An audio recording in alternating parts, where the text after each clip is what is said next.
Morning guys, ito ang pangalawang araw ng pagbabasa ng aking apo. Tingnan natin kung may improvement siya. Tara, panoorin natin. Ang mga niya. Ako, ito, at ay sa dito, siya, ikaw,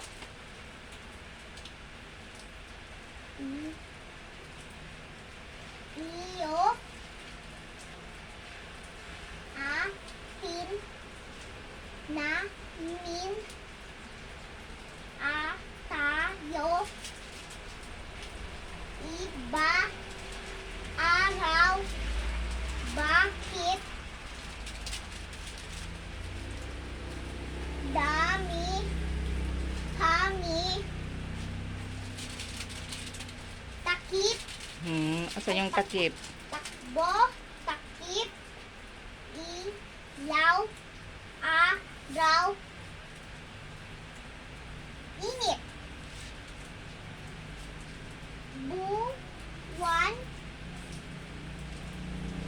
kapit, linaw, liwanag, sipag,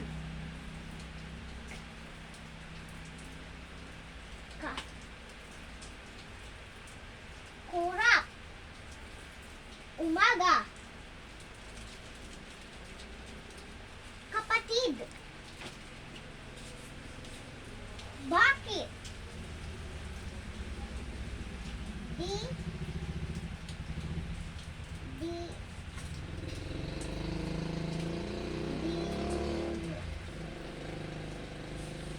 dami, No.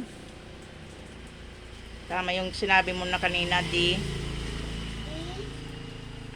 Ano yung sunod na ano? Yan. O, yung sunod na litra. Yung pangatlong litra. Yan. Ano yan? N, Sa Tagalog. la, Yung anong kasama niya na ano? I, Na vowels. Paano basahin? dilim, Dilim. tubig, sikap, Good job. Ganyan. Wag lang tayong sa pagsawa guys na pagtuturo sa mga anak natin o apo natin sa pagbabasa. Matututo rin sila. Thank you for watching. Bye-bye.